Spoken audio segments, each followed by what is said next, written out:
This is Adu TV. Truth and integrity.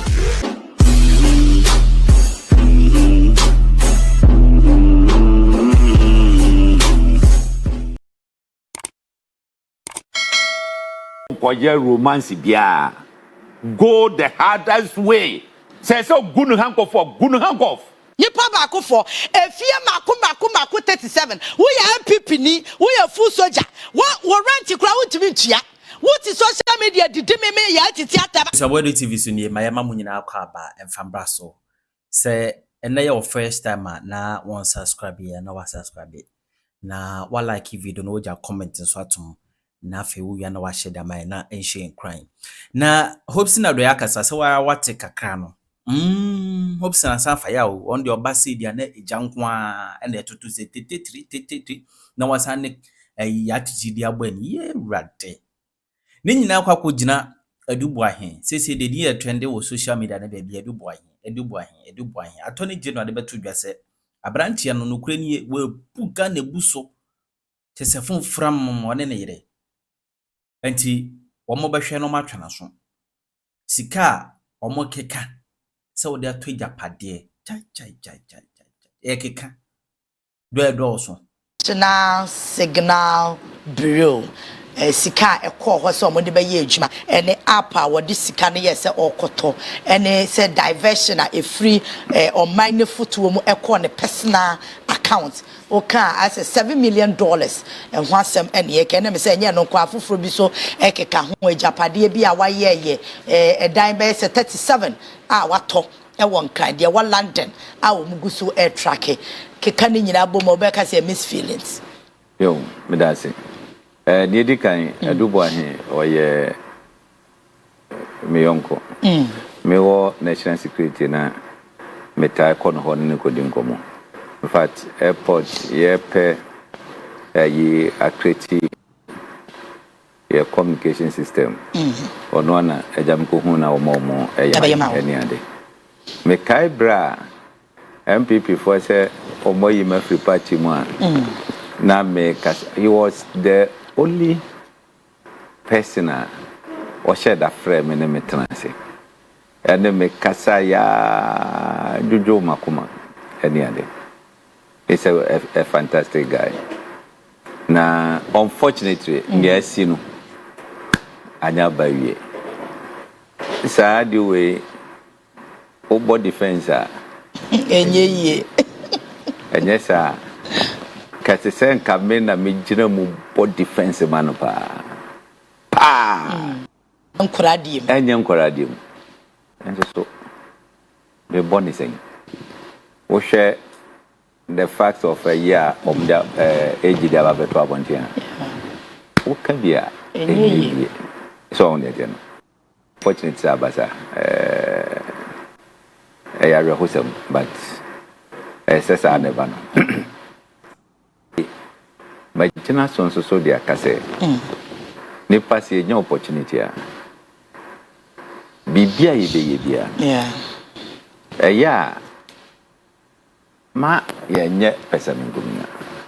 I love that word. Me kansa asemo no e dia si bibi so eba ye kura na mfan se friend na fufo be ye tubi ana mo ye sadi we ya nkene nka oyire cheche ehwenkola ehwefie ehwe hawa ye be mobilize lawyers ye be yesei ede aye tbs kan kra na mko akwa hwe bia betua papa hwe bia ba betua o ebia nneoma etuton ye tuton ye kra no ye de ababak ni ade so ho ne de no ba se opportunity buy now ono yire nko an as abrem so ono yire ni achi mo atom it's unfortunate. It's just unfortunate. So net you know. Eti asem ne kan ye wodin. I am a thing. But eja yedi esi ye so say esi fight corruption. Esi fighting. So me na be feel say ebia oyi scan control the private account mu no. Ebia na nko the birthday for ebia facility bia. Facility bi obehwehwe any ade. Do say okotua ade na or more penny can near Kergun. I don't know. On this go, and half any other. Unfortunate. Madame will be a Canada. Was here by Moody, or quite by moi. Ye did him. Yeah. Never me and him. There are so many opportunities ever. Ministers, you have more way or more word opportunity to sign contract in the other. A month for better or more dear. Yeah. And there may be also grandpa, we are to save your loan. At the Abba, now while be dear no more the Abba, Muvia, some percentage be or honor upfront fee be or mutia. I don't know, Nipana would dear any moon. Yeah. And you piamo. I don't know, internationally accepted, say. That is the but you don't know, Sa Quenyano, a pepper walk when Ubeti Maneska, any other. It dana can for that no I didn't know who no bones Sa from Fininano, no como mudi, any munechi, any other. I can't say a common change. Nafi, the bank and so a benefit in the other would take it advantage to do that. So, now, where a be a deliberatory, where so oh. And yeah, me say na me fa we ni ne ka ka ho aginsam atraso enti na manfo ka say MPP are buying corruption no eno aneba abonten 1111 ni ne ka ho be de eno abeti say attorney general director say omun reason na masare omun sa enchinu biom. Let's just say, or more try say they will be within the laws. Yeah, because 48 hours. Yeah. Yet your far hundi Bibisa. It's unfortunate. Osha. In fact, so would you personally? Or you be a disso or a cool guy or Budipa like on Pekasa. And oh yeah, I am answering. Some me some listening. Oh, okay. And my husband is so sorry name. And so had it. Where the jam, I shall be a where can I cry and play? Young for him to call, and Madame Corvania say, yeah, fine. Never baby, I can calculate it. Oh, dear. I don't know at the hawker. I shall be any. At the hawker, at the hawker, so net, you know.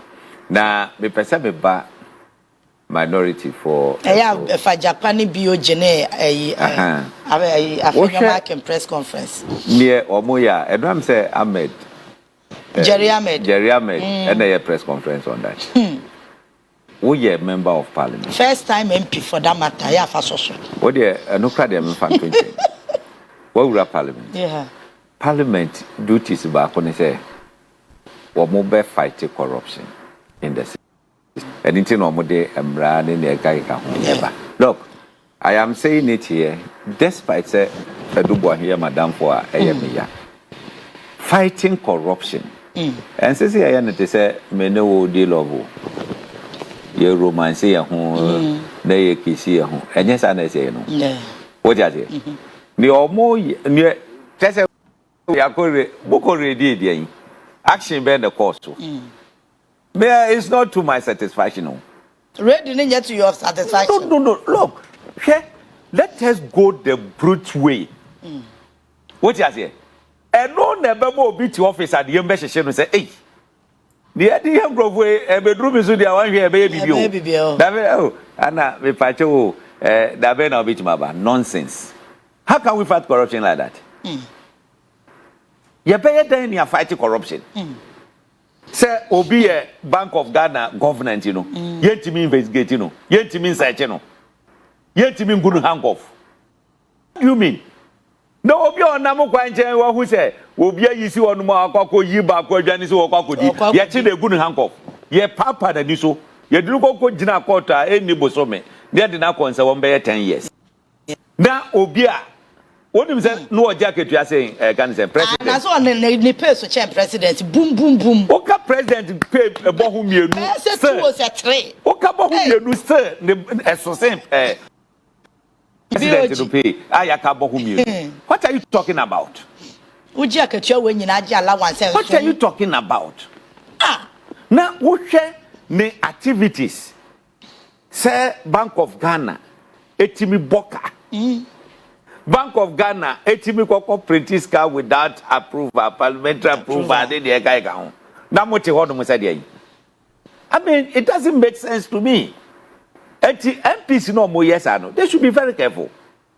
Help us build this country.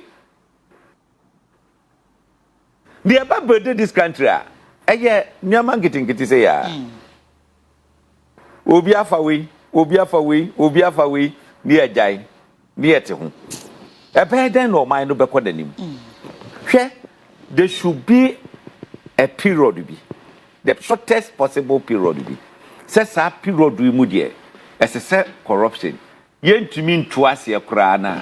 Ese say back down to be 20-10%. What you say? Yeah. No, dear, you say system no more kaka. Still, I will continue to fight it. Yeah. That's a giant say we must say ya na 100% corruption. Na fe ba betra 100% in the akosoro dia. Ni ekoya na say buy. So me, I will say they should the security agencies don't mind about the noise in amamphobia. Yeah, okay. Do your work. No, at the baby, I mean, corruption. Okay. Now, say, oh, we have corruption now, friend. Yeah, crono. Oh, Tama open no abanin the Kaikawa. Dear part of the determine, say, me got opportunity, I mean, dear never determine. Send me no opportunity now, I mean, go your mind cigar. Look, after all, me your money cigar now. Bet back at yours, oh, me need time. Near crow me. Tama me pen. No. Me say, there should be a law. Executive instrument bimra. Say obi bia ebe prosecute no on corruption and corruption related yibia obedi for no. Yemfa ngoto nsa wom. Mo de yemfa monto James Ford heya. Wo sori anopa by 7 o'clock and 6 o'clock. Monam street no so na mo prapra. Yen hye mo atade, yen twere corruption. I am doing this because of corruption. There, ya de wonam na mo titigatem eti sake honum na dipa gu ho na mo prapra ho makola na mo prapra any ade. I am telling you say be to corruption say. Why na be pese obokwa akobokro no ofi officer. Ye be kwa kwhye de Saturday no nam dwom prapra. No bia hu say papa we aga na sika. Eti no ye saduma we. Eti say ya about 5 years every morning obokwa akopra amount for hwe. How will you feel? Yeah. Would you have the opportunity? I'll be yes, you will not. I don't know my romance. I don't know. Yes, you can head on. Okay. So that you know. Everyone say Nanga may visit Attorney General. Because do hona chese meetings are who do be brain. And my me free honuma me peda for as a because no, these are some of the suggestions I made. Okay. What you say? No mo hwe so mo betima ye ho nhyehyeye bi amana ba be ye emra. Se wo ye politically exposed person. Na okoko ye corruption. Na omra ene wudi. Na se ye ka se ye jeliwa as part of a you know. As say ye ma wo prapra kum. Wo de wa bia wo be prakum. Ye mo special dress. Yeah, true. I am doing this because of corruption. Then you say, "Emma from Krana." At least. Every perform. More motia bemu. Because you are mostly. Mocha munia mabiyo. It's very important. Mocha munia mabiye. Work to leave a name. Nieka say nipa si mercy. Oh, nipa si mercy. What you say? Yeah. When you say, "Yenya Bobby be a near Bobby," they say, South we are, and yes, up now we are, and can't me, and yes, I deal with. And no necessary, and yet the number of a year over a while. Yeah. It's not about the editor. Yeah, or you be say, yes, a good name is better than riches. Nani pa bakwa properties be brave. Last will be guys, and I may appointment at the mammy family here then. Because one who said, but we are sika to Japade. Eti my appointment no man fa nya hwe. Asem obi ka kire me no. Now the rest class here nominate you be so one first question and the number 8. Now a horde dear. One gets a gamble a horde dear. A horde. And the other horde. Quiet, you might say a horde dear. But what for Brunia? Bruni per baby, she knew. No, Aquayaba Bibi Abaho. That baby, at the Amano. What's your system? No, a different. We call especially Europe. Will be a political officer, a advert. Or Baba ye Juma the advertising. Now after we're free office, I feel no Babina private case. Yeah. Because most of the we find out your prime minister, no we're free, we a professional, we a specialist or BB home. Some company now or services in here or more, they will try and come and hire you as a CEO. Because hey, you find Tony Blair, a CEO of a company. Yeah. Just imagine how a man for better I say, or money no, ever could dins I was so, a you. And no, no, and no woman is a private need to your chair buying. Yes, share, Obia a prime minister, Abia, the annual salary.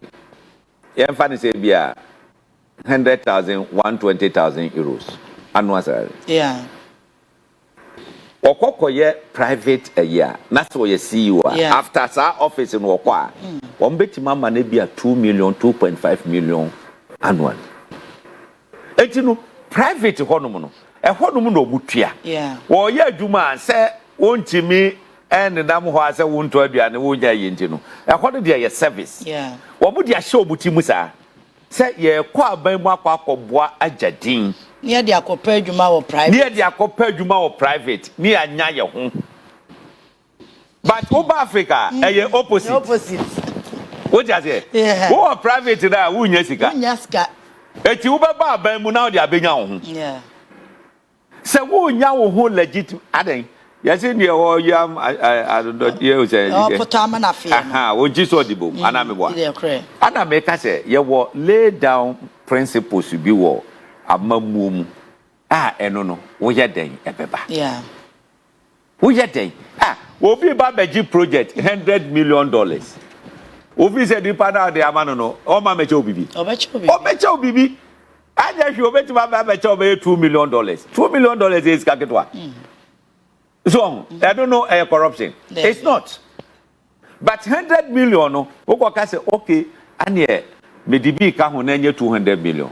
Yes, I'm a now this 100 million, and then the Wabokron. Wabokrono.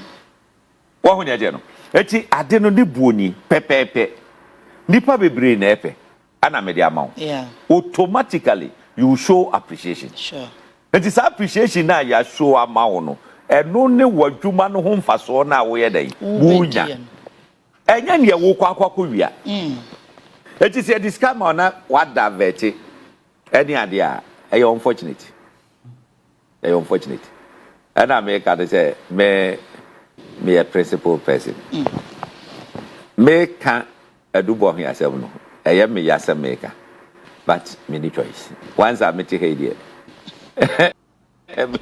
many choice. Ana meti mi konko dane no. Yeah. Demo meti se no bi ka se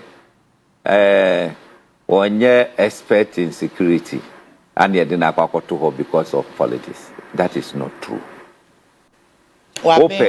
Ope one of the people or being in that area, you cannot take away Adu Boahen.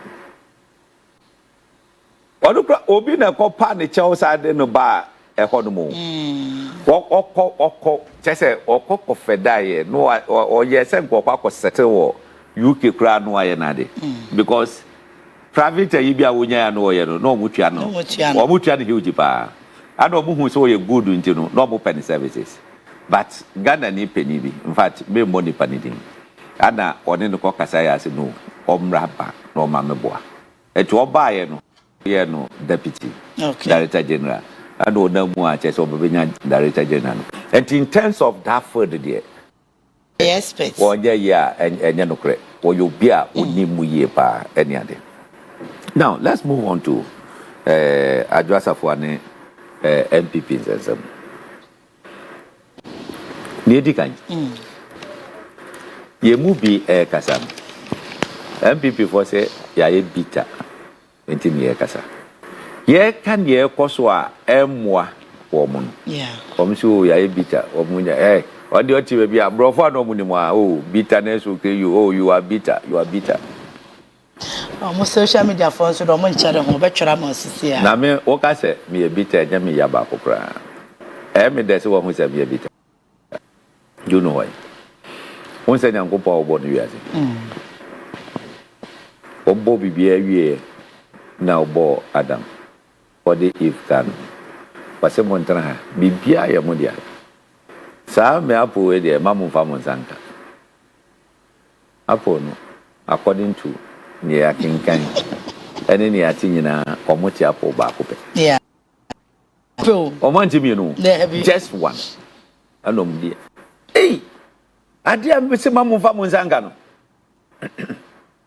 oh Adam se nyamia oba no so say ho a wo gina hodomi o nyankopon ye bita wo sa apo no ho sa up to and apo ba ko pe nyamia ye bita na me no ka say nyankopon ye bita still do ya bita enya wanwa ye nambe banu ko sum fidia ye nambe nu na ehwe eti akwa sum fidie na yi akranche na wo fa machi koku yi a yeah menya wa mebo otu aku ko se be me ya yes be bita so on ya no eti na na ekoso e wo party no mu no bo ache ja ko kasem bi wo se aland ye wanya kukuduro se wa free party no mu omo de omo mfrim yeah na millions of people wakuma mu said it eje no an see no you have no idea the number of MPP people omo to abama John Mahama you have no idea imperivo useful soldiers in the film leaders of MPP and national executives omo no dey so omo ngola na edo makontrata o se mo manage party no omo di party no ba ye no founders na akasa no you have no idea the number of them are omo to aba e dey John Mahama all because party no position ni enye party ni nye eti Adwoa Safo asemu a wo ka no ebisa dentina wan ganda akufo ado abai wo ko kan look me enye me na me ye me a nyankopo ado bo me so a nga me ntia o me na me ka kiro ka me ntia me na mo a me nkita tuo me nkita hwe but you cannot ye nya kukuduro kasae ebi mu anya sa kukuduro no ankasa na nie di sokrampo a tan eye fun any letter general secretary Troba ye say ba ubia nkonko kasa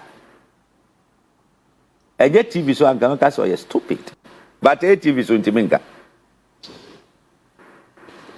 so yetu abani wie wo general secretary akotena TV so akotena radio so ana ye ko cabinet gra na ukasi say ya wo mfa wo mu nye sei no enye party no ana ogu ehufi enye agufo ado ana we indict no enye cabinet ministers na no muti wo nyina na we indict wo mo sure what the kasa de wo nyina wo kasa wo ho be ebeti said de be ya o mbesa to abama no obi kwa candidate dia wo say won ti ase modi no ko discipline go awurade menya Adwoa Safo mon kan che no on frame na mini na chi mekwa kweja no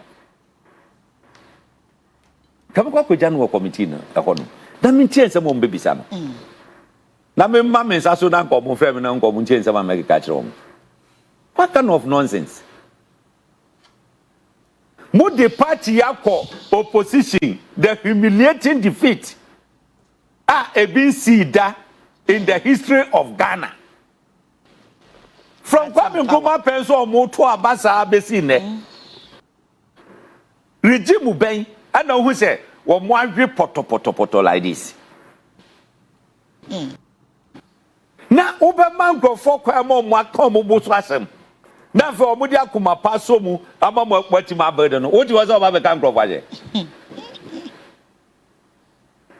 ah that do so ejimi for sir oh excuse my language me that is why excuse me eh Chris na Adwoa Safo ka ho asem no I think OPK crowd because say for the first time obeja to me say party na treaty Adwoa Safo ye is it not enough say be ma Adwoa kana no atum o kana no atum say o say mo man kan no boso asem hwe me meet here na no mo block interviews I will be book yeah me meet here what I know about MPP and the government one who say me the ba ko pese kra to da me fa bi nto me say mo America no de ano no bia mfa bibia ho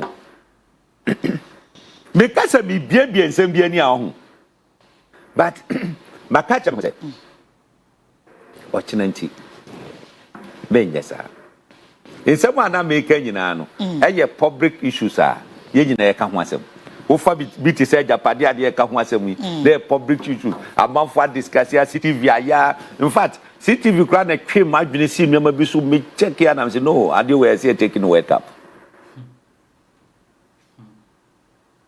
eti never bi ho aye guy o dan de Adwoa Safo de ba hey be say woman no afri mu de yeah school feeding mama wa free mu all right but na man for as is ban you taking no now look I can give you clear example in my constituency Ponkata Manso okay man bi wo is here I say omo suffer because of that me kai woman bi akwa ye adwuma about 12 schools owi okoya omo say enka list no hunji no omo ndua meanwhile hey no ye bia ne kokko fidi omo efidi nkura no yeah the school for be replacing it there no ade no ba yes o schools ni mu nchema omo di kan yi the rich ones no baby a numbers no doso ye yi free and so omo de nkete na abrɛ mo se mo nchema ema no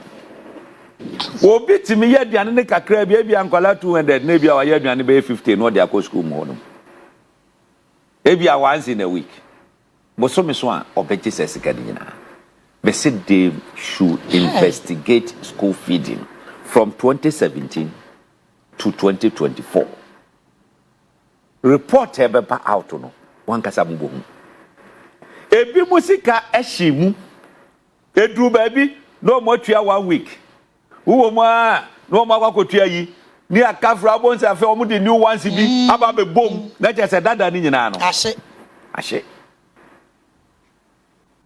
look hongo ano saban kasi o davo in pa on nkrofo be koje in data yi enye political class no go an civil servant no bebre ya konfo pa konfo tetu amoafo e de gu ase ho so mo kra na chere politicians no ejo mo na hihya nuama no omo na hihya nuama no e bia say school feeding director no eti honum minister no eti honum wo shadow officer wo we wo mo no yi schools no ni ade a wo minister no be de no hu eti ye ba betua ade no ba na afi o mo ankasa asubmit list mumfa we nkwa ha ana o mu tua o mu ntua sika no bumu ubo ho ana ya sene kakra ni asene kakra onhwe ana yo ni sumumran I have experienced it I know yeah mami school to be ana me say me contest elections o mami school say body support me campaign enye program e ho na me friend me woman organizer na me say chiche ba wo man fa me sanko me say chiche ba wo na scan ba be simi so na me de ama wo because say obode me na to honti me say up to now 2 weeks bia come up to now from 2020 up to now omondia hey enso we be kom ya mo bi age eti ho ne de I will call for a thorough it doesn't matter now Oka say omoka Adwoa Safo asha any problem. Once a man for started a video edi omatem. E bi kura say national executives no mo nkosi o mo abo. Any ade. O de omo tratra ho. Mo makwan e ba man for 4 years. A long journey. Long distance you raise in the economy. Well, long distance relationship. First year mo bia to turn the bullet ngum. Ebi second year and third no. Na fe mo start o kasa wi a wa wie. Ja. Na mo afrefre wo. Na mo atenase. Na mo ajojo. What is the way forward? What is the way forward? No more amfa adwenemra. Wo de mo fa nya adwuma kra mo enka bibi. Wo ja se? Yeah. That obi ko kasa, ye do committee, ye suspend no, ye say, ye suro mo. Tell me ye super delegate. Fremo paritam sika begina headquarters. Wo to obawi anu artist come. Meanwhile, yes penny for the more bia go police station ho. Wo to obawi afri ho. Free ho. Me ko kasa asem we omo twe me ko disciplinary committee. Na ni me dey we omo. Come say dear nature say one camera here boy. O kwa bonje ho bi bo. E hwe baby ama me no ko wura ye ne direct. E bra wo friend ne bodyguard and the driver. E ma ne dey envelope brown. E ba ye. Ade no be hu say sika ne kita kole ye odi bay. Woji odi koko wura ho. Amanfo wura ho no obi ho a wa pia ne di ahye de boto wa fe no oyi ne nza. Ni nyina momia kobo playback sisi a ho a omo anu dwom me free ho omo amfra me biom besi ne besi ne because omo hu say no asem na America no eye no kre but ye bibi emfambre na se se ne be ya 1% no and ye de wo committee omo mbe hunu omo ho Mimia ebe kakra me social commentator Let me a social commentator. Me say be kakra. Let me a social commentator. And some dey be brubi. We cause our level ne dey na say no mercy. Ebe brubi. Na Justin Kodua dey. Me say wo dey wonya kukudro say wo kwa kwestane me na metunu me. Metunu. Do say me dey MPP mu metunu. Enu anu wo bo ho ban yo. So Justin Kodua dey say bia na me dey no bae. What I did? All us. Hey, president in support too, Bawumia in support too, ministers, you know, all of them will be in support too. And I'll call Allah. Allah say, hey, Allah the mob as a support to man, Justin Kodua. A tamuska the man. And I'm Biamisa sword inside the cock in the Japan. Make Kasaki the Japan say, men Kasan Kochi. My monitor no or you good, my support no. But Mosca. Was say when you don't board do free. On conquer open campaign. And for more mubia. Yeah. Obabo mumio do Nesca. No be winning no I think. No I win. On the day of elections. Hey, I say a commerce me so. Me say Kodua who tene wo field no so Kodua who say want to me say Kodua who me 2 minutes na or ya collapse na mako be bia want to me drew hope be make sure so be free ho me drew hope be make sure so be free ho sa e drew ba bia fe omo ba be ye kululu sa o te ya omo ba be ye county no na MC no Mr. Joa Nochi, Joa Nochi. And so I'm what field no subi. Good. Me shall see who say about 10 timer. John Boadu ebe chamu. Na is region for company. Oh, we shall see so boni dead na. And I may hear reports out of dead them. One me say, me ran dead ya bo John Boadu ya abaiba 10. What? Me say what na go say. I didn't 10. So near the time of most sort no. Even in the morning. Yeah. Me ye interview be.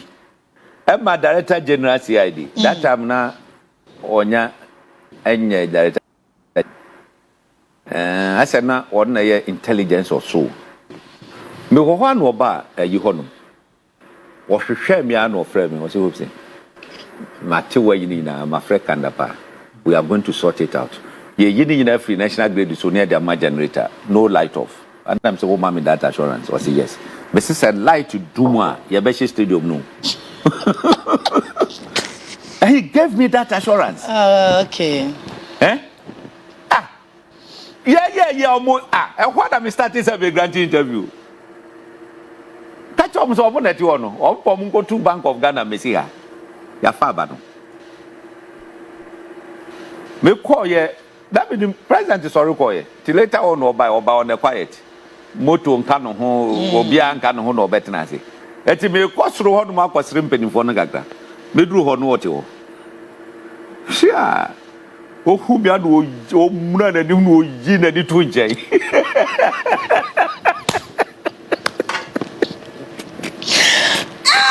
now one darling boy a lose the say Bakwati are the candidate.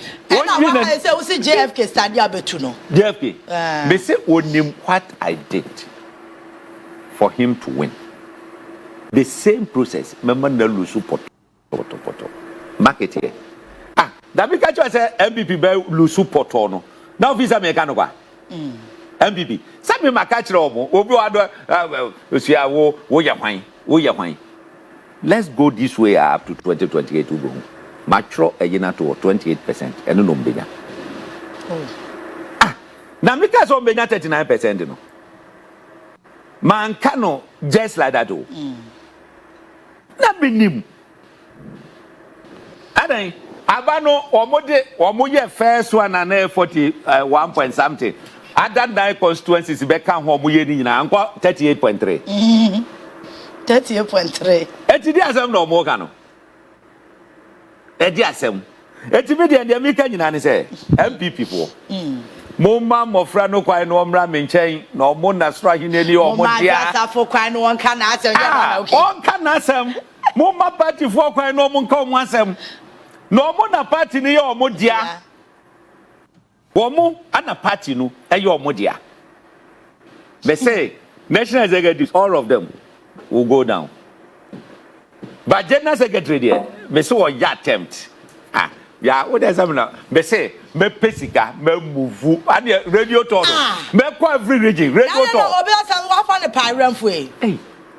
Enya me anam go fa no bae. Nti wa setru no. Me amesa de na ko. All right.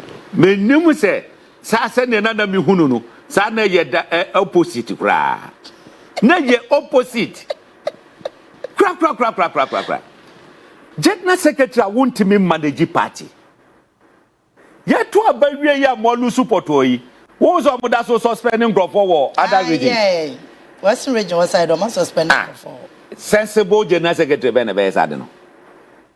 And that's why we know our power. Who opposition. Sensible General Secretary Ben Bes I don't know.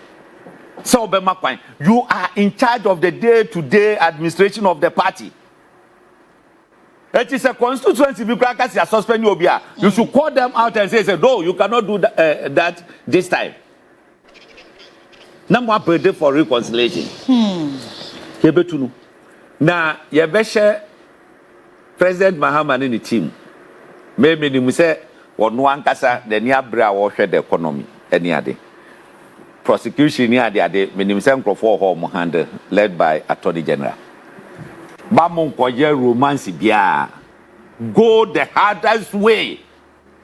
Say so gunu handcuff. Hey, mo corner say soldier 400. Take them there. Mo macro no mo Rambo style. You should go to that because Africa and no near here. Yes, that's our language. Na banko yama wo mo mutiti akonya susu agwanko wiwie sika. Medase. No never bo mu awomo enye sade no. Attorney General Honorable Dominic Kanyene wone nsɛmtwofo hia ya obobo so bi ekire yen ma yehu adwuma so far so good wo mo maka cho say abaya to no 2024 me Sir President Mahama anya hwe kra na yesika akodi nkrofo bi botomu a eni kwansen keko akromfo no ma wi ayen no so otimi gi yesika ma ye no ojeli wo mu mpa ye pe enu akeke obi kwaso nim krono na ekoso no is overwhelmed. The level of chrono and crofo we bo wo krom ha no anu odini to the extent they say wutibia eno na fa obi fra me ya afene mate ase de ntia wo sori de bia ya wo kekam ena me say ya wonim se ma adwen na nye anaya na wonim se na nado na meta na na se ba umia na me mpena sem ana mo na po no na mo mpena sem me wa me kwa me nkroma mo so mo na po ya mo na po no ana na manya mo so obi mpa na asem ana se mo ba wumia na ana se na na ado no ana na obi mpa na asem na se ke no obi ata no won sa fe de edi bi wo ho na pie na mo de mo nti o akasi atele we kire ebeba no eno obi bisa me se ya papa ya ye bo ni din oni na na finance na me se o de bi nyono a ba matisi ye so o mo ye nuafo NPP for or more presidential candidate be our pre went to be the president. Professor Adu Boahen ne ma. Te wa utrezi history na. Obeti ase de ntia na ye bedi sa nkomo. Anaso obeti de ntia na ye dru ba bia ye dream. Na won ade ba kwa me pese Ghana for ye tie ase ne say. Won kro no na MPP for boy no. Omo bo no to the sen say yakopon yinyansa from tirim. Eti kro no ni bi wa ho omo boy a and who da wa to the stand they say omo common sense kran kan kire omo say kro no ya me boy ye betimi achi mi ntini mi hwa ye wo say wo di bone bi anyakopon timi hwa wa ma di bone no yi unyansa ato nche afa wo di jimi adwen na ye niema because I worship abrantie ya de oya abrantie oya yuto pacho onye olmayo oya abrantie se say de odehye ehu giragya no say abrantie pa etu pacho onye olmayo enti wonim enra no ha ena me kasa ncha munya no fotie flaso mra mentem hwe enra utie anamodom ne kanye ne attorney general analysis no ye ne breakdown no de ma ye na ena me hu say adikodi enti a Dr. Baumia ja economy asem ana na ni abre na digita sana ya krono no amunim so betimi awia ye ntru digita me pa chewo ade na ye ka ho asem sisi ye Adu Boahen ho asem aba ba cha apple app ye bia che se ne wo ko iPhone we o e ka na se Android ye Play Store na eti we iPhone wo ko App Store se ne ye nyina ye timi ekọ ne ye download niema ye apps pa cho ye app ena abrantia no so wo kofa aba ena sika ye de ma na se ye mfanye app no ho adwuma no wono divert emu 39.46 million Ghana cedis e de akọ ne personal account na wonim de entia ma me hu sa kro no na no obone na nyakopo yi ni sa free ne so etu oyi ni nyansa to nchen e ma o ma ne oban so anu oye criminal because obama di bone a na hu se nani abre na bone ne watimi di ni yi a obi wo akira all support no ena hu obama oye papa nso a eya kwa akira ho oban so obanya safo bi support no enti wutimi hu se Adu Boahen ne yire no a criminal kra che wo no amu because on the moral support oh you know when you say na kanya sam diverting a huge sum of money like this from a buying footworm to a personal account and you thought to say there won't be any traces. No, I was saying who say nyakopo yi ni nyansa to nchen because he krono MPP for boy no na wo MPP ni ahoya memabo MPP langas na money abram ho social media agisa mo atisi ye ka MPP ho asem na mo didi atam no mo ho mo bo papa suma ho mo yonko abrantie efie mako 37 na bisaru say ora dai ba ko pakura mu ababi order na ya kase yetsen table isu kra de ne to so kra space beka nipa ba ko for efie mako 37 wo ya MPP ni wo ya full soldier wo rent kra wo timi ntua what is social media did me Yaa Titi atam and ya me ka ba umiane na nado any MPP apprentice bi am ya kromfo o ma wia ye no what is social media so di me matem wo ya mo bosse wo so na no pa de obedi kura den ye hwese wo man ni beye ye na enko ye se da bia je se okogina obi so pesika no mo mpe no mo na ne mo ho defenders Jomensa aje se mo achi so obi bakro no aje se mo achi se adu obi won se ma tudwa na che se mo afa ne world cup and one is some gidi na the one be di watem no and no attorney general videos ni bi wa ho I ready am for bi ntoto so ma me na afa ye nko yanim na wotie sika nkrofo ya wi a na obi sa ho say boni a Ghana fo ye ne say ye to aba ma na Adwoa na asa ye boni kase pa afa wotie ase de nti ada na me ka che wo say se wo hwe Akufo Adwoa mamu obebu ya obebu amane te say de one ye war revenge asa wa time ya to what to say wa mini ye na me ne boni a Ghana fo ye no me trace ya me ne boni a ye de aye no apart from say ne papa be ceremonial president ya say no o monto am ho ase o say yo menti ase na kanya sa boni be ne de ye mo Akufo Adwoa ne abusua boni be pa na Ghana fo de aye nanado ya nya ne boni bia na ka papa ni suba ye na kanya so ne wodi konkonsa edi kwa me nkroma ho konkonsa e ka na bra boni enti na wonyire wo pesa wo sisa history but you see you can never change history abakwasem wo we men na nwene se wo nko na wo te ase o ye won krofo na mo so ye eye witness enti wo sisa na enye yie otan ya wo makwa me nkroma nyina wo de nyakopon ye wo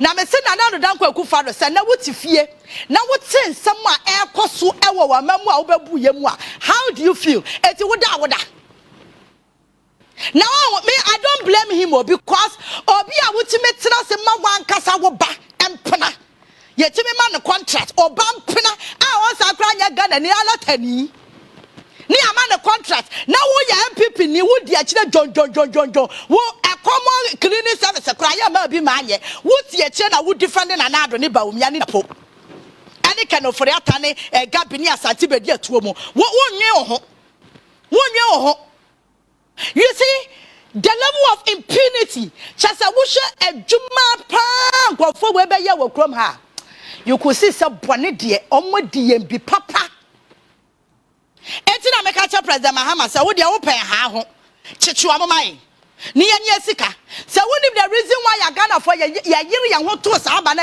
ora na ye te ye no operation recover all loot ye sika kromfo ye agimu ye sika o na enipa he Adu Boahen na yere pa ho asam ne eka o we asam no ho eya rehwo abro so to the stand say one fa bia anya sede a anhwa obesu you will cry because wo hwe djuma nkrofo na dia enti amubebu manya na so meyo omo ho ye they came for themselves not for us. Na wodi ahwe ultra plane ticket kwa London na etisen ultra plane ticket keke akwa London etisen na kwa brane atimi akoto asase wo atofie you see the amount the millions of pounds nipa ne be yusu ansa na sika no anya wa mo me se Adu Boahen no kran po se adwuma be na no ya ansa ne yema na sa appointment no eno na obi ka cha me se sa national signal bureau no kran nya rank wanted da ena me se ebo one with sa silent appointment bi na ekọ Akufo Adwoa mamuo no ahu enye nyankopon kran na ehu ya fofi ene ya to aba ne yesesa na enka kurai mo bete no na branch wo Guyana na Adwoa chichiri kuro ani na busuafo no omo chichiri kuro foforo enti Ghana ne de no omo sai na mayen omu ya no makotena sa kuro no so because information me watch na say echezu oma to kuro ni nyina o properties ni adanya wo masi wo ho no bisa wo ho say na Adwoa meya president no na gabini asante bedi atuo mu no omo toss ase eto dan wo abrochire oh there are certain things and just common sense oh I just common sense. Eye den no man to say Ghana. Man ketua we ni amu ni pay. Nyame ni am ode ache ye nyina besi na ukwa akra new time ankrofo da abonten da eka kwam. Rent kakakra ankrofo ntimi rent dan nam. Krofo di da kiosum. And one person could acquire 37 houses. Who are they for? And himu na abeda emumu dudua se pa na wo be dudua se mu eye de nkoa de ya enti yama oman na ye mobo ene nipa kakra bi omunya access to power ne omani sika no omodi ye wu entese eno ametie honorable Dominic anyane sa edu ba bi me sore because afede na sika na obobo na no odin dodo election time me man trafa ko menenam sa there's a community ewo Amanfi West mama hwe machine man wan tutu me kakura munya de ambetem hwe mame hwe there's a community in Amanfi West light ni ho ekwan bia ni we kwakuro hospital any kuro nim entu be otia chasa medwene wa na mabisa mo say entu amomoto no omunya nipa ahu omunya nipa na nipa ba ko atimi anya sika entese oman sika no odi ni nsa bom no wa divert dia kogu ne personal account him sane say hunti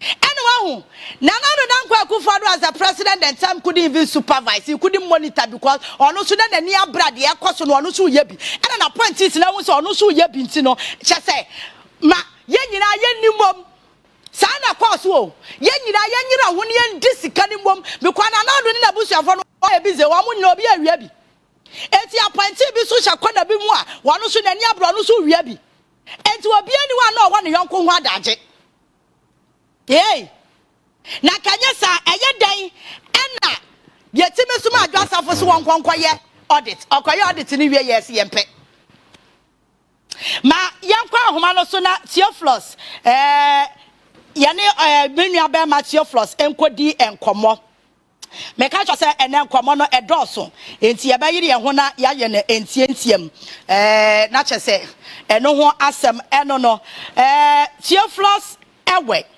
Executive Secretary Edema Crusaders Against Corruption Ghana was a political activist and it's an opinion Theophilus Ebedi and Komo. Hello Theophilus. Hello. Hello. Well, I don't know. Theophilus, me shasa obetimi atemenka na yene no atoa enkomo no eso. Theophilus wa ahoma no so. Ye hwasa Theophilus ebeba ahoma no so biem. O ye Executive Secretary Crusaders Against Corruption. To da bia katasehya ho nkomo bo se ya. Wo mo ena ya ye no mo di ho enkomo. Mr. Theophilus. Hello? Wow, I don't really know what is happening, but yeah, hona ne Theophilus we akodi enkomo na yahwe issues so no say wo so from their end wo mo te ye no san na wo mo ehu no na ekoba ni say wo mo ye Crusaders Against Corruption no so wo mo te nsem a ehu say ya afa na ye nsem bebre ya asewo ya me ne ye mboafo enti say ya kika issues no ediasi ani a you understand the reason why to da bia ya na obi kasa na ne buafu wonti ase because ni pa ba akopɛ se utimi a divert almost $7 million dollars di kogu personal account him enya say ya account bi kura di kwaye adwuma ba bi on the personal account and your mind sika from a minor account to the personal account enya hu anya wawa eno ne yira ka bom we ya friend na aware papa ana mbo wanyo ba papa no support no yiru hu na wia nyame ne yembo afo. So these are some of the issues now when ade ba ko ma me re ko ye ne say enti digital na ne yesi ye ko no ne ye de be ye o man ni ana digital na Dr. Bawumia ni abre anu wo ka ho asem no enti de ye eni ese say was here starting up no mo de ba ye nyina ye investigations wom wonim so mo akasa kro mo tracking hwan ya mo de ba ye say yankọ tracker so nkọre adwuma wa ma ye okrom ha no eno so ho asem say tie ni etu wo mo say the smart way wo metimi awi oman no e digital etu Dr. Bawumia Jai economy hu nkomodie eno de nani breko gu digital so because eno no wo koto app ne ba ko a kakraka millions of dollars millions of cedis ena wo benya ana ho faso eyade na afede all of a sudden Dr. Bawumia de ne hu kwura app dwumam hapto na afede Dr. Bawumia wakwa akwate ne company maybe no me no ya to prepaid ya eko hapto for app ne ya use dia to light eti na wo to light na eni na anu ni na sa pium na sa Dr. Bawumia got interested in digital developing apps because say na ya smart way and crowdfunding di wi ayen ba na yenim enye nwanwa enya reho anope magina asem no wa asem na abro adwene ne tiase so wutie sika no en mo akromfo wate mo ya kromfo papa kufa do ne kromfo mo ya kromfo because ade amaye kuro we no enye democracy pa ekeni kwase mudida mo dem didida enti ma me simple analysis enti Odisia ni abre no oye adwuma obekọ akohia Adu Boahen so nipa womba ene ne ma akọ akohia mo se ya wo papa wa mobra ye ne ya papa bo obra so na ekro no sika Theophilus, good morning. Hello Theophilus. Yeah, hello. Good morning. Good morning. Bokwa de ya obo ade adum bibia bokọ na mo so ya do me ho ya papa fa che na ahoma no na twitwa sika krakra me ya sure say enra attorney general nkomo na semchofo di ye briefing on minor corruption scandals akoso ne investigations so far wo ma ye who follow ya ne di kan your general take on it. Me follow pa na me wo kan se ndi kan me ntia wetie for ne Ghana fo nyina na me wo kan se Omaya yetumi say ye ma position bi say be ye we magana osum na se be sum Ghana enti na me hu ni say current attorney general no and minister of justice no we hu say waba na oba be sum no we hu say lechi ayepoto na lechi na ayepoto no yen Ghana for taxpayers no yenim enema bebre akoso nti eho behia se obema ehu enyoma poto a nyoba ya ansa na oba ne yeye no nti no anoye nti just in the spirit of accountability say omagana fo yehu nia omoyeye ni actions a onu pese on take no magana ye taxpayers money no anko waste ana say enko ebusie bi ebotomu tena wokane na da chomo ni mbam ko hia wo baby a o meka chota wo ba wambobra. It's so sad and so bad. In the spirit of accountability we will say lejuma and oye. All right. What's your scandal no set nipa bako etimia diverted an amount of $7 million and they are got to a personal account as obi aware anti corruption crusader. Who say? Yes, it's so bad.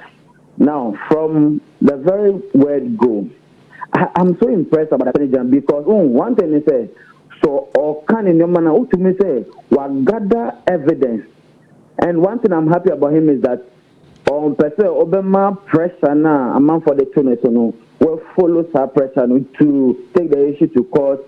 And there are big hands in Ghana here. Then so now in public we are aware.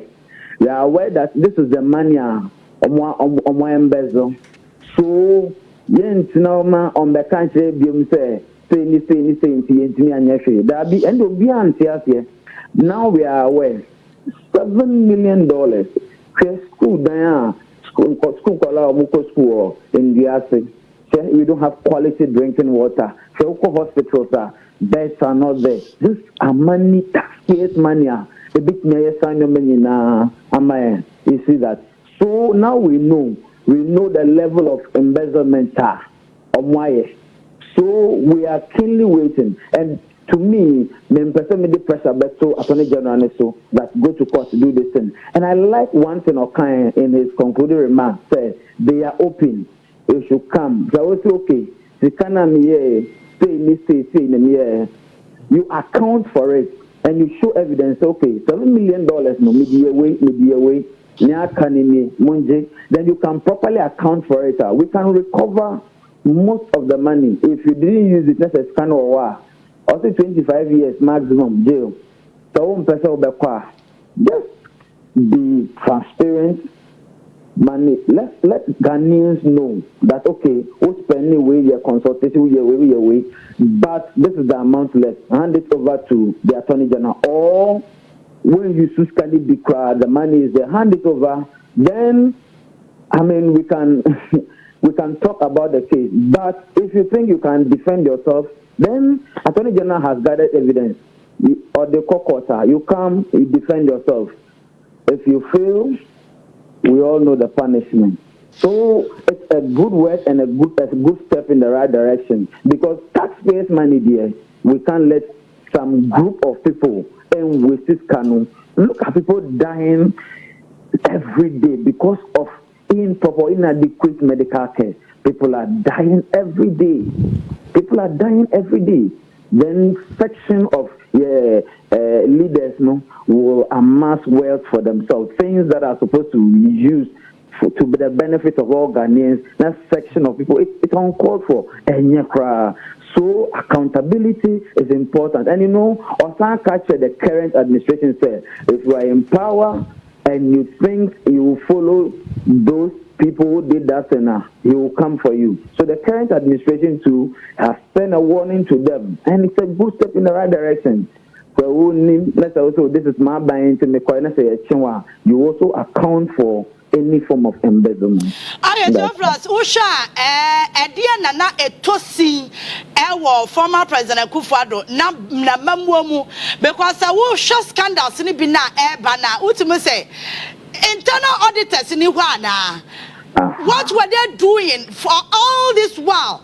To the extent they send the public committee me diverted says Sikano, and they are going to the personal account more because when Sikano or diverted free are buying footwear and what they call a personal account and the internal auditors in the hall. Yo, medicine. Internal auditors, yes. Every institution, government institution, they are meaning say or more internal auditors. But for the past 8 years, Amembonu was about a certain group of people taking decisions. In China, systems and structures now.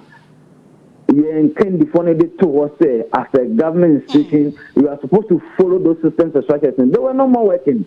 Next systems and structures, no more saying this that organization to move forward. No, the systems and structures collapsed.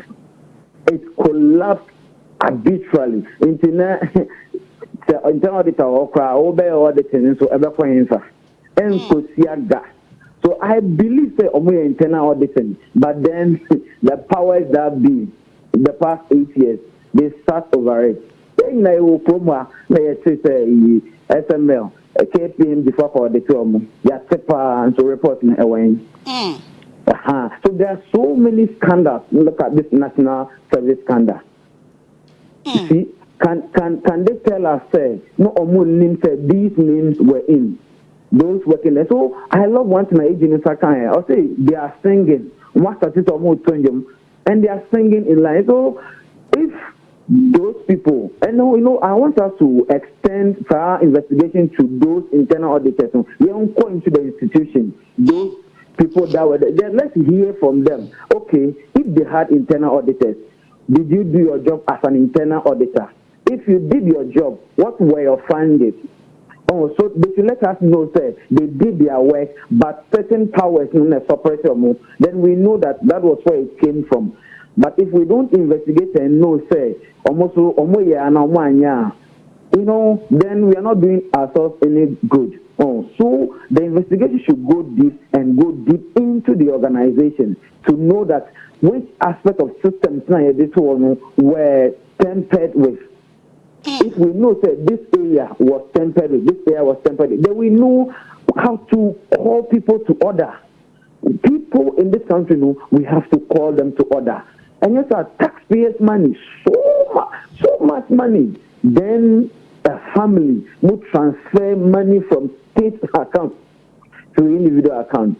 So terrible. So, I mean, thumbs up to the Attorney General and his team. And we hope that, I like this press briefing because the ordinary Ghanaian, just to know, say, okay, we then we can have confidence in the judiciary. Okay, but 12 plus, who share, Ghana said, city, or mine said, city, system, so said, because I want to know, say, Attorney General, now for Mudia, was sure you in good faith, say, why I crowd or say when it comes to corruption or pursue Kutia. Now, so say, we shan't crop for no more involved. I was scandals anymore. This is not the first time I hear scandals. I was Ghana. But you ever pay Johnny who I've ever reached as I'm no who baby a bakwasi. Now I troka. Now you'll be to tune to ma, may your henny, me as of penny will have a quadrant here, Trezina. Yes, I'm so I saw for Krakana Brabo. To be one now, so far, can see a work room hat. No more do a man walk to me out there, and you would you ask a who baby a quaquasi, Sunny, I over the years. Exactly. And okay, now the Ghanaians are aware.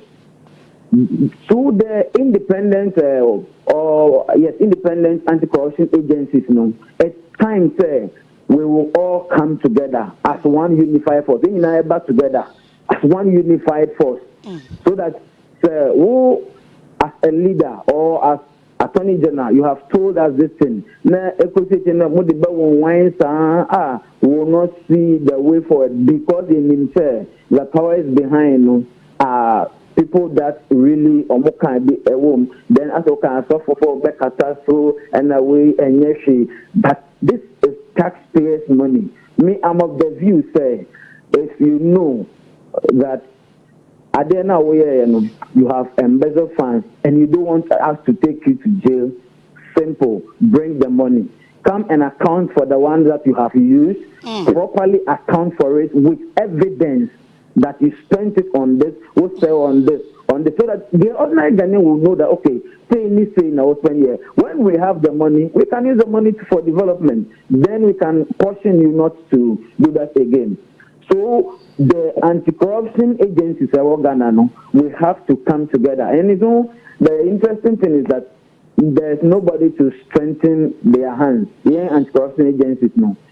There's nobody to strengthen our hands. When you take up a cause like this, you have to fight it all by yourself. The external support is less. But when we come together as a unified force, we can hold government accountable. It's continuously. And together with the media, I know that the media is doing so well. The anti-corruption agencies together with the media will come together. Then we will hold them accountable that you told us this and this, ABCD. What is the way forward? What have you done so far? If you are closing this case, why are you closing it?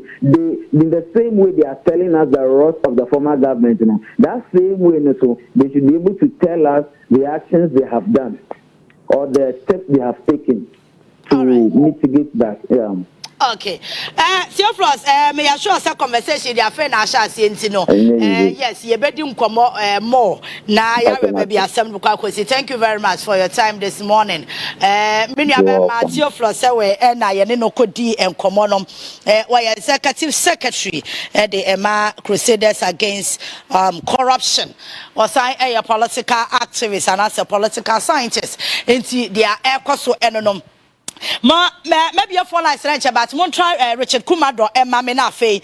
Maybe some who said, Sa National Signal Bureau, no, and to them, Pan and Adu Boahen Hopeson or no more day. And no, baby, some say, National Signal Bureau, me and I'm say, bo, enemy national security, cyber crime, Niakika, who dear him.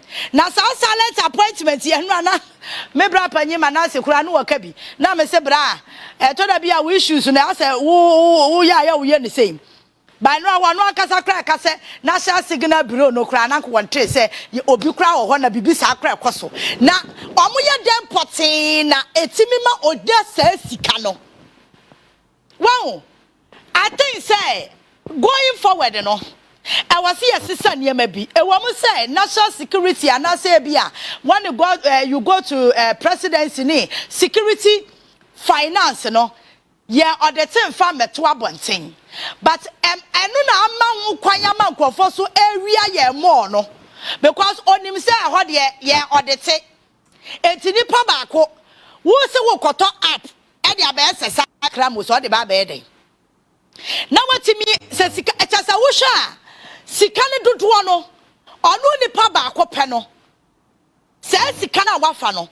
ebetimi hospitals ebetimi asi school da bebre ukrom kwa na atutu na wo hye MPP atade na aye fia bom futuro na asan gina hodi matem na ebetimi aye kwan na ma nipa baako pe wafa ode akoto fie 37 enya ahomete enya ya ujira ho na didi matem na onim me meka wasa because I am sika ebia na nya usika ba me tax ka wono kwa de you can shut me up o me shut up and me shut up nka che eti your insults can never shut me up. I'm used to your insults, so continue bringing it. Me and family home. Upa di matema di enche me Yaa Titi enkame. What you say? I just asam no eba. Na me asam way enya do man e benya faso bia free so. I'll forget it. But say your mind no sam kwa dia bra obuo. Eno de ya wo wasam ya wo case ya nkwa wo banchia. Me papa. And this time around, yeah, be boa masikano ya beje. And you see, ya kanikeko, yeah, Jessica. Because sa that 37, you know.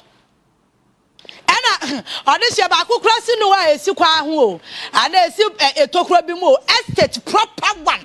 What you say? Estate proper one. Now, what you want would see me now when you bring out wood the atemno? Yama 2-bedroom apartment, your crown yet, so my was supposed to be added to 500 crown. Gaba say, Nisi Campo would bet you our rents. Or be a real or man sick at the ato dine 37. Toby wa London. Would you want the atem? I know you made me back case. Yet, Jessica. Et yes, I done see about one auction. See a bayan Daniel, Yabaji.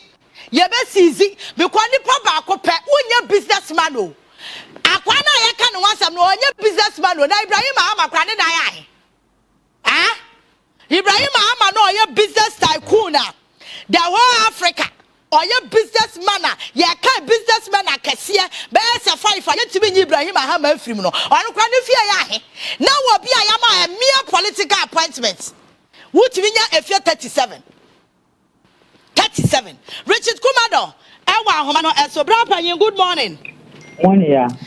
And Nadia, why wouldn't say about security? I want Mefro. Now, Attorney General Bemaya briefing. As to a Juma, one more yet to uncover your Sika Kofa and Kofobi and some. Now, a penny back one idea poppy up a Dubuahi, yes, or no, and I am penina or that National Signal Bureau. I know. But National Signal Bureau, no, I'm yadi. And she says, National Signal Bureau, a simple. Not your friend, Bureau of National Communication, a can be an Idumane home. Papa be your friend, Mr. Yaya. Of the northern region, I'm sure the man will be crying his grave. President Rawlings time, they use their own money to establish what we call the Bureau of National Communication. And see, after some time when the country is growing up, and some people thought, say, let's take them out of the BNI and make them a unit on their own. The same way MPP changed the name Bureau of National Investigation, my former place to National Investigation Bureau, or bank to a friend and NIB, no, that nonsense. Yet the same thing I'm changing here to National Signal Bureau. Now, if you remember, I have been of the view, and I've waged this crusade for many years, that don't allow politicians to head any national security institution and other agency. They are fools and they are thieves, and they will steal the money. Operational money, they will steal it on their families. Papa be by in one of the institutions only say national one of the national security institutions. One of operations now say the operational money come or you see no for lotto or the chaloto. Another person or the no just. Hey. And see here you say you pay a buy we are or you prostitute. I'm for tago you coach tago only nipa no coach tago. One of the ladies in a prostitute. They have worked on her for over 2.5 years. Change her status, change everything. And she say this bar. Once you have politicians there, these are criminals. They will steal the money. Now normally it's about recruitment. It's not everybody you put as where there's money. 30 people, you give them books to go and handle. Because of the names they bear and because of where they are coming from and who trained them and how they grew up. And she will see a signal bureau. It is part of the communication. And then, in such a way, says, our institution falls under St. George. And she can National Security Council member.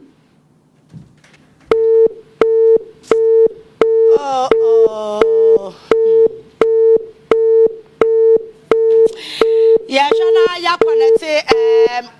Era Richard Kumado back. Munya the influence of my munya influence na kunkuna no ayede. Yeah, I'm on try Richard and Mammy be able na yanto ankomo no so. After one was send ya Richard a beard and I just say a good father and Casano, one mebu mayo. On one man, yes, or change Dina, no much with the abocrono. Oh my God. Etina make us say, Sir, BNI, no, President Mahama should bring it back. And no, sir, the National Bureau of Wine. The Yanimani Bureau of National Wine, and one year, BNI, Yanima, Kronunti, near changing the one was about run as a kaya, the Bia, Mekaimono. Or see MPP before a group of people be they keep on changing their names, but when they come to their character, they don't change. And the Akronfone woman, and young people need an Akronfo. Akronfone NPP mono. Woman, Mama Party no, just a chrono, woman to the young penny for the animal. Woman to the young penny for the animal. Montreal Richard and my back quick one after Yentini, mere phone license, no, why, Smith and Miss Rockwana friend or not, near Kakwan and the one here, Obayan Macao TV, no, not Quanaco Richard, mammy. They are local committee. And it's a Sawusha Sanya, your Timothy institutions in just because you see a person the reality. Then it tells you the kind of governance. I could find the bebuye. He anopewa ho we ya Ghana ni amaren ho ora ho kakra ya mwani nje woni made bi krono no omo boy no omo bo krono no because omadwen ya wo mo say President John Dramani Mahama send Ghana for to abetia no 2016 there's no way President Mahama beti me ba mu biem. It's the NPP for Yankophobia. No, my Jane Yawam say there's no way at 2024 about Wombelusu. It's a chrono, no, I'm up on the left, right, center, almost Harry, almost General. Galam say, no more sense, you know, almost say assassin, yet this is cutting in nine or mine. Because Ama Jane Yawam say President Mahama cannot be president again. And that man was a level of chrono no boy, no. Because our being we are influence being free baby man if I knew. Obianya motivation free baby. It's one motivation when I say, and this is pan President Mahama lie, and your Juma, it is Sikamia, a buying a bet no more check. Because woman some poor catcher woman say, I dear Yamu position. Now your baby be no be real to be that and come to break. But I do not about what Muslim say, and this in the President Mahama, oh Debbie. Debbie, and ye Juma. And a President Mahama Sanko Yi, Her Excellency Professor Jenano Pokwajima, Oba Vice President, oh Debbie, Enfa. Enfa, and TNDC there, or metro position, or minor, yet the Ayajabo, so until no be na radio, so a Kajak Belino. Or Kajagbele because or man was to say a bona fide property man. It's the level of arrogance. A bar MPP for Muno. No munio buba kuse magana for yes, Obakaya. Now no you need to catch a Ghana for say. Abandon ya kwa in 2024 no. Ya tuna say NPP to me winia. Omo fa Ghana for nyehu. Obua back with so for be mayen da. And it is true. Even in the midst of more opposition, crano, or more disrespect here, or more gusu diatem. Or more to opposition, no. And now me saying ya honya hotamakulu. Interview be a year no 2016. Me say interview ni nyina kwesi. Richard Otemeka. Me say ka Kafra, sorry na ahoma no agyaye mu. Enti na me pa cho petimi a kire mu ba bia na wo ka say omo sisa edi no me ba cho na me ka say enti omo sisa edi no na omo yin from the BNI environment na omo di afa for Ministry of Communications. Okay. And to that year, Cyber Security Authority, no, yes, 30 years, no, na center. And now you're more elevation up to authority level. And you're more authority, no. And some people believe that they shouldn't put it under national security, but we should put it under Ministry of Communication. And see, all of them, Omuya Communication, Juma, National Communication Authority, Signal Bureau, and National Security Authority, Cyber Security Authority. They are all into communication, and that is who they are. Okay, and Adu Boahen Hopeson Adorye, or no, you're in charge of sector, no. Exactly. Okay, and Sikana Yaka was seminal. I would see Attorney General or say now what they cut up. No, what they buy a day. And so they deal in communications and see a working tools. And app said that we are social media app one technology communication equipment. Because they deal in communication and see a operational money, a money for training, a money for improving the unit, a money for all other things, under all that you find operational money. Because apart from salary, your mom the way I am being a staff for operations, the same way I am Cyber Security Authority for staff for operations. Now, some of the money, equipment, other ones they used to buy some other things. As a result, security for they don't understand many of these things. They say, I can't national security. We need now and they will see the money because they are foolish fools. And they are criminals. So you don't put politicians as where national security issues are being discussed. But that is what we saw. Almost all the national security institutions, it has been bastardized. All of them have been bastardized. And that's the country you do it for yourself. Richard, Metia and Chechema with Yamayaya. National Signal Bureau, you almost said, dear, and Nunti, and my Ghana for Yaki free one sono. It means no more.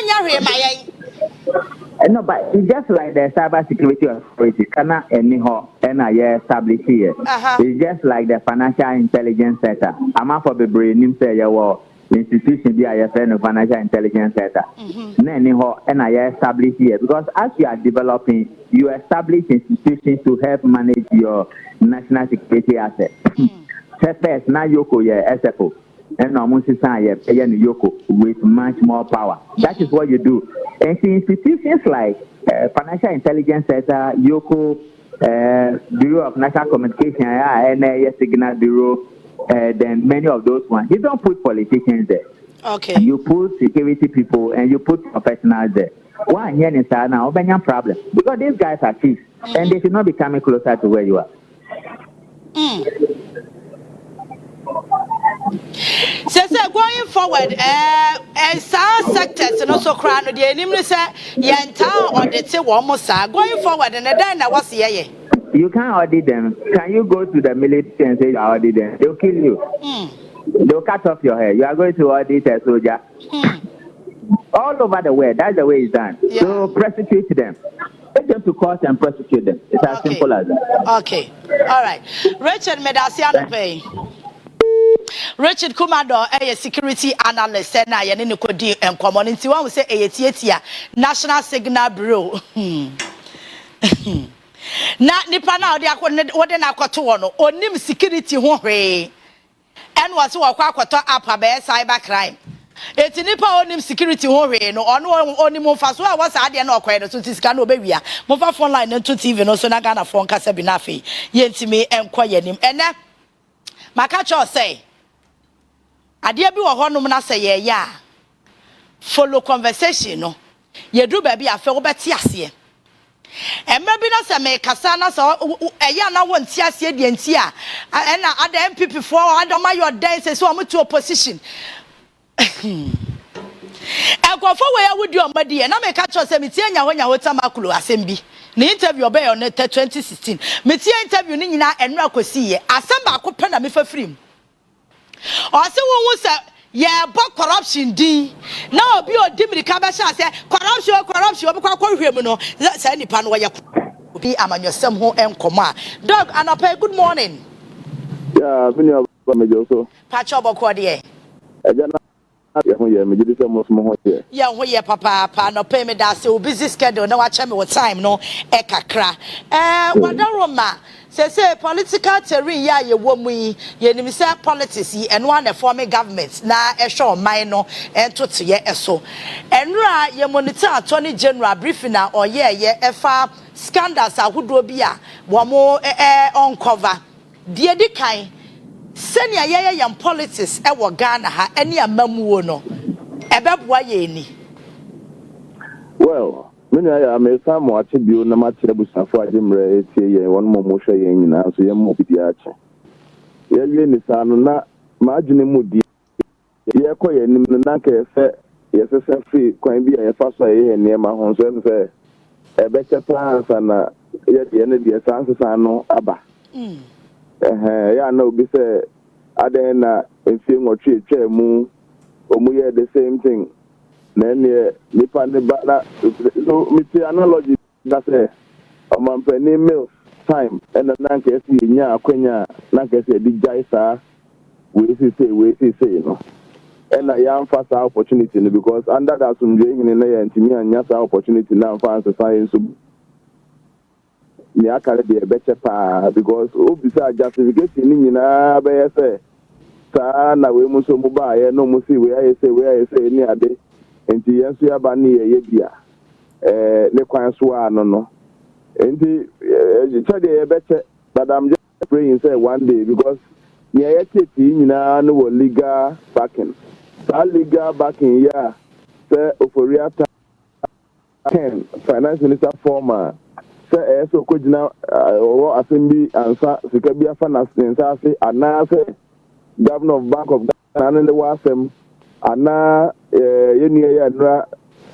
attorney general kan hota mini Adu Boahen die so no wasem ni ade nyina yenya man to man enye be man ntokwa eye mrasem eba ne sa una so ye macho una so ye den kura mra no na ene obedi with the margin mu the senior politics anka all this litany of cases as obi tata obi ni ade nyina no anka we can quietly take it to the law na obi aba bebo ni nkuru before the law ni ehun baby society body ho ba akoto because sabio when you apeni Dr. Ine ebe ye press conference e die nkomra na nim bi wa na so hu ye dey ye be komra na na famra na nim ye be kwa e de mum ye komra na nim mpani fo so wo kwa bisa aya akọ ne preko wo ko nyame onye wo ko bisa nyame ade afi na ade ne nam ha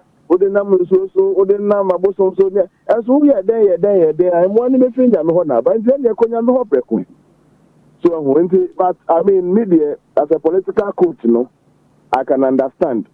Yes, okay. Be optics versus objects.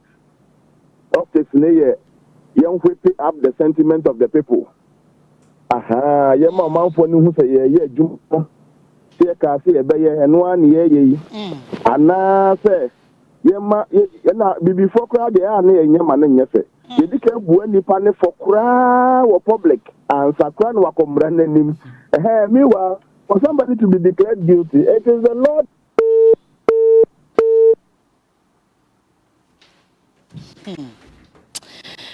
Dr. Smasapa Homano ati yeshena yasai akonnect ne back na fe ye ne no atoa enkomo no eso wo hwa se ne doctor eken ya eno ane nkomo ada bia ya ne ye no dam a ye die se ye nyina ye hu se ade sei na tie na se nkrata approve se sei na asem ne tie a ade ne ye nya ne ntem ne yemfa nipa ne court ye start prosecution na afi asem ba ko yetimi tare ho a na bia mfie mienu mfie miensa mfie nan ebi kura timi ko mfie du ne ya da so edi asem no e wo court does it mean say Traces na ye nya ya ye de eye nyina so say sika we e wo senke ko ha sika na nkoho e ko baby foforo nipa na ye involve no omra no meyi ano eya na eye politics no na ama ye ntimi mbu akonta no emma prosecution no so nkoyie ana because some of the issues what see what we say we dey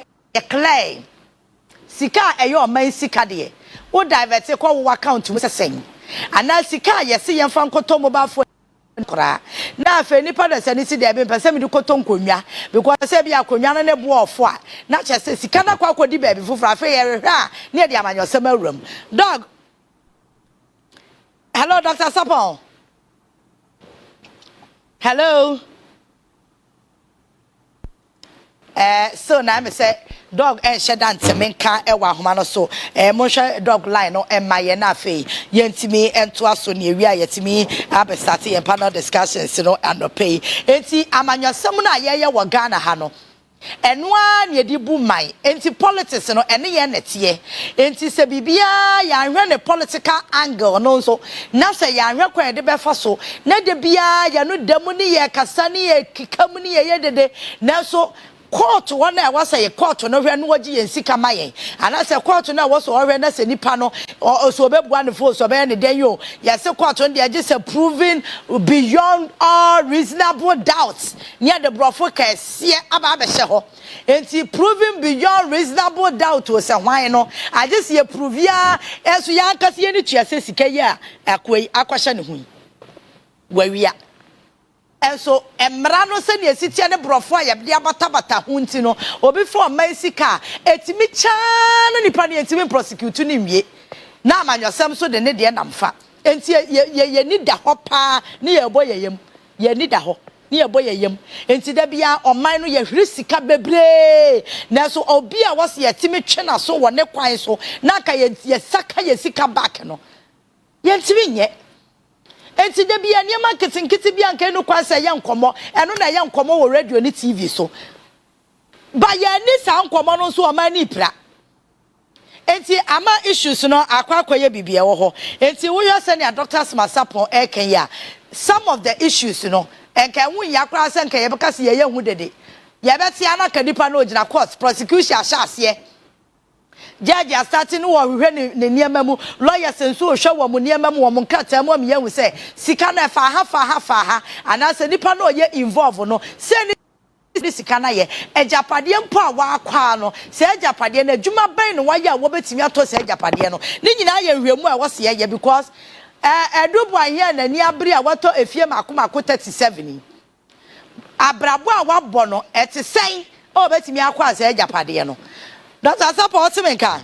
Me pacha adaroma. Yo, sorry, ahoma no etiye. Enti na uka si say, we na ka wase ya de kwamre anim e na ahoma no ejaye mu. Good. Enti no the object and the optics. Optics ne ye near menu penny Dr. Yin be.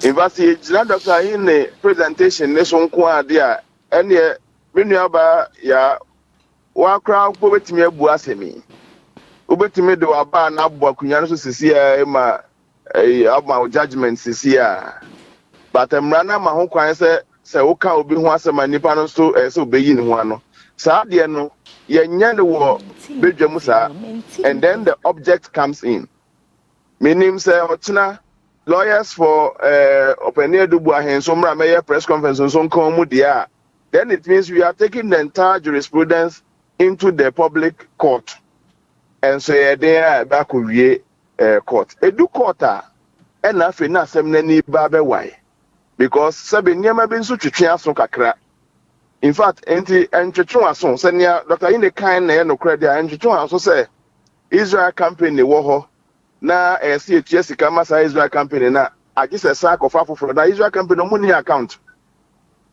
eye ejuma bebre tado bia me United Nations for ni ade me kura me ya nkra no mutimi etua me straight from omu headquarters eba me my account mo Ghana ha direct that day next na bibi sa akofa obi for so account na assuming me nka say ye bua for what fide so no correct but assuming what Dr. Ine is saying is true enti Israel company no mu ni account director transaction ni betimi afamu straight na so na sabe moma yen se nema bi nso se amanyofo ana se oman mpanimfo sabe ba akofo didi akromu nyede sabe obi free baby menua ba penny of dapa Cecilia de ne ba na make the same thing say obi free baby sabe se wontimi mfa mwa Ghana nyina kra na meto mo nsam a momfa nko mu krom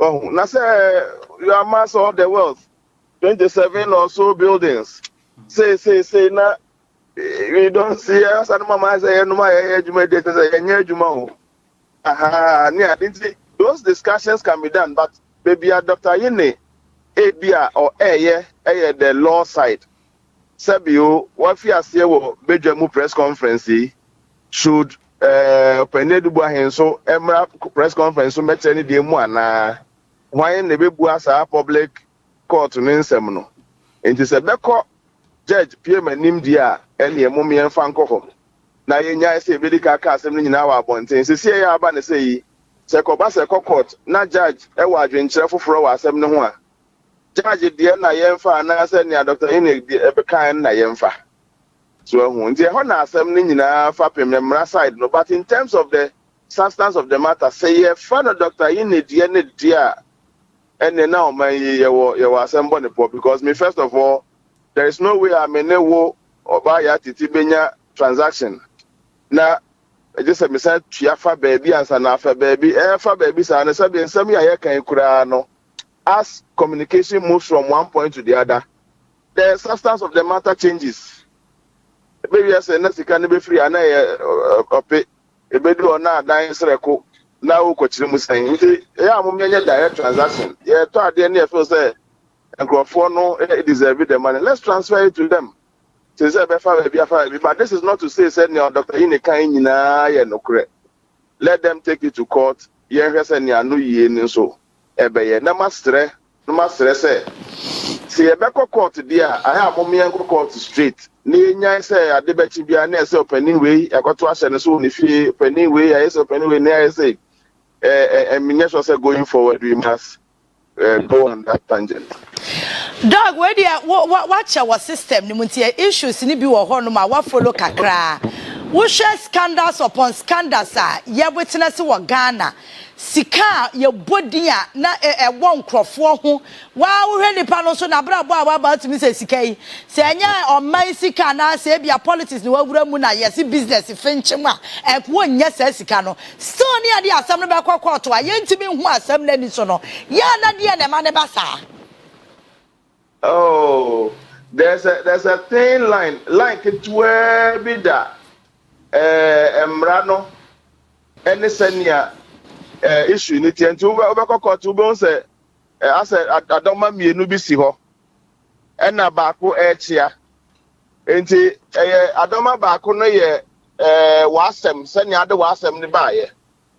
Now, I don't want to toss me, no, the applicable laws and answer application of why the laws surrounding who case, to the case. Enti odesa edemande kikabo mu a na afi wo hu se wa na ebu abo na echi akobe nkuma na se echi akonifa enti asem ne de obeka wasem ni obeyi na no so de na no yie beba na afi ye de monsem na mokeka ya na toto emra eda ho no ho ni are se emra na side no mumienu no why na di for na se di bimti usually na man focus enya ne na asem ye de bia na necessarily odibim ewo court eyemra no wasem betimi aye de pa enso ebia na wan fa mra kwan so na for example minia penny minia OSP oni abnasisi asemi ya ekọ court ya kodi fo ya na oka ankwa no ma ordinance ma ordinance crab afọ de ani adi the law was that say ukọ say obi niema saa ayɛ ma ne nni nanso ɛwɔ wo nsɛm ɛmra ɔde kɔ court na atwa mu saa nanso no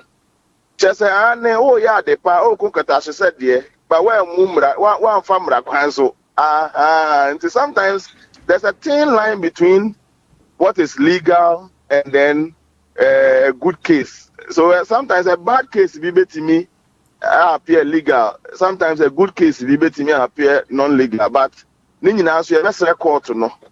Eto de bia we can be humans kakra na ya hwe. Se niam ni bi honom na se mra no kwan so kra obi di bem ni ade a me obi a me di mra so me bu mra. Mommy and never be a Miranda and the law must not always differ from the reality that we see. But complex crack. So Cocoa board as me say. Publicly no na say jama me offer opuni why you seen boni obinya bida say you na yet as we come and no. You saw how long it dragged. Just enya kwase uka na esa so prove edu baby me of opunya semi yes say adwuma ko bi nkonko ye test nko hwe say fertilizer na ye papa na say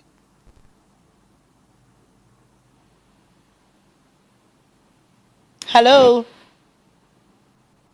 yeah yes na say adwuma ko no sa bre no ko ye test no na accreditation e we no need to make krata akra say o ye nhwehwemu fa ade bia that alone became a legally very sound point because sabi wow ukwakoye test dey aba say ade na papa na enye papa no as at the time ukwakoye test now kra uni license so license ewu a untimi enye sa test ni ade all those things are legal issues that in your quest to proving somebody wrong say won so fa kwan pass dey and that is why sometimes ayana and somewhere ye no mo ayewa bonche feel say we dey mu da ho clear senior opani ayi ne kan ye dey ne nka no answer we do aba yi ebopun no so court close ya judge we had the four we had the bem no aya na etimi che wo court no se be wo ho kwan se obo me kwa adu a me nso me wo ho kwan se me twitwa je me ho all right dog answer na memo akọ quick one me sure say from last week ibe nyina wa follow Adwoa Safo so said your person or clear ne ho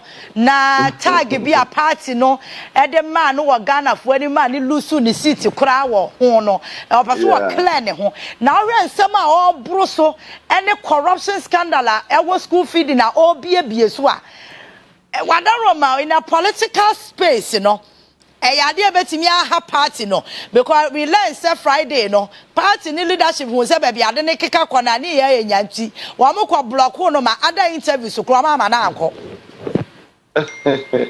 anope metia me anu nua ba Adwoa Safo bi obi a otie yen bia no e ma na che na in fact nensem no e wa fa nu ba ku fa ono a ne ho a o feel say party no ne ono ni yie kwan bi so na baby so fa sabio NPP enye Presbyterian Church of Ghana General Assembly enye Catholic Bishops Conference na efie bia mensa wo munti no omu nso niema bia ono ebra na owo mu no hu se omu ya na enye nti sa niema mienu no ne fa ono a ne ho ne de mini apaya yeah obi antimi nsi ni kwan se mema ne nkasa sabi ye de yew na wantie mu ayenya wo faye sure enti no we grant her that space me personally me ni problem in fact problem ba ko pa me wo ye the timing okay sabi o emra asem na bubu an mpompon so no so na obi aka bi na just when no akwhen afa hen na den na eko weja kwa benyafo do me kwa benyafo na ati abroje den na fa koya keka sabre ni mu na nka yese wo no ba na de se ni asem na nkasa tie no yeah de ba beto ko o de to ho wie na ka still Ghana for say waka ba ye ntie still no ye beka ho asem ye beka se tia ni ade a na nka asem wo ho but sabre so beka ya one of the responses we got from Miami near Adwoa was a TikTok movie, TikTok be or yediba ya na or slangy. Okay, yeah. I never knew about your bro no. Now say slang just say then ye baby. I thought say sabre no na kese odibe yi ne ho ano sabe Ghana for te nsɛm ase ɛkyerɛ nsɛm a Yaa Titi sabe ɔka ne sabre no amenya sure so bata bia sabe ana obi na ni afi bia will not have sympathized with her but unfortunately no in the heat of amafo ne kasa na wo he na then no wa mama no yi papa bia ebe ya se jama or the tize or abroche na slangs na dey and then and so na asem wo anka ese se be Canada Ghanaians esem with you I tell it but I mean but no and it's of course still no so be yi ne ho ano ka yi bia that's fine but then comes abamu die no so mama ye nyina ye nsua mpanimfo bi a abako wahu PC appeal for it mpanimfo binom me refifi binom ani adba ye nyina ni mpanimfo binom a mutimi kasa while they are in government they don't close their minds and eyes omuhu ade a omuka ebinom timi time enu ntino or resign ye hu bi pay wo man yi mu sure na nye ni obetena ho say yes nye why din tim na party ni fi ho wi a na afi na wo find o microphone baby na mic no be afi na wahu me there I will not clap my hands for you sebe na ke say nipa wu anko ama nipa na wu dada ni dey okay dey me fan say enye wu asem but can you imagine say bi anka health ana bibi sabi na otena asema ya bonne course a can nipa bi wan ko ma wu dada I will never clap for anybody who supervise or sat within evil wanka wan resign or tenemu or enjoy it. Adwoa Safo was one of the favored NPP members. Sabi or your leader of parliament paying or your minister procurement and then they pay or for your gender. Just the extra part in the end be a part in the end. Now the commitment to the Republic of Ghana. Who be a enko year. Na keso Kagana nti. Wanka since a part in the opposition. Okay, is largely belated. Sabe nipa o kan ho asem kra say ono na odi say dream no kra no. Busafo fancha ye wakako. Oko what is the essence of this daddy? Mestre say mu koto no a obaya we dem no wa me no ntem me mo bi antie bi. Mate. Say mu koto na mu kwakoka eniema party ayetia mu a wo ho. Aya mu koto nso na mu kankyere adododie ne ne panso amadi wa party ni mu well then you are being fair exactly